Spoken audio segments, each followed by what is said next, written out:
This is a brand new 2022 Ford Edge.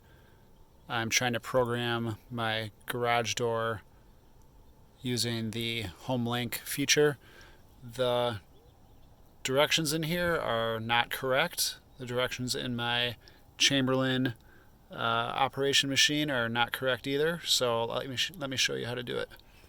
Alright, so first, to clear it, that part's accurate. You press the two outer buttons. Hold it for 10 seconds. You can see I've got the door programmed right now. Alright, so I just cleared both buttons once it started blinking there. So you can see I'll push the button here. Door doesn't open. Push this button. Door doesn't open.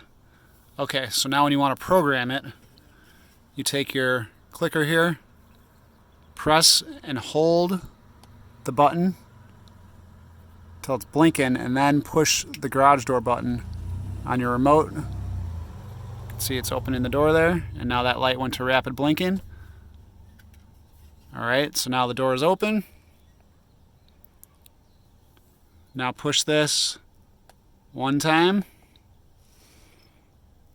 2 times, and there the garage shut.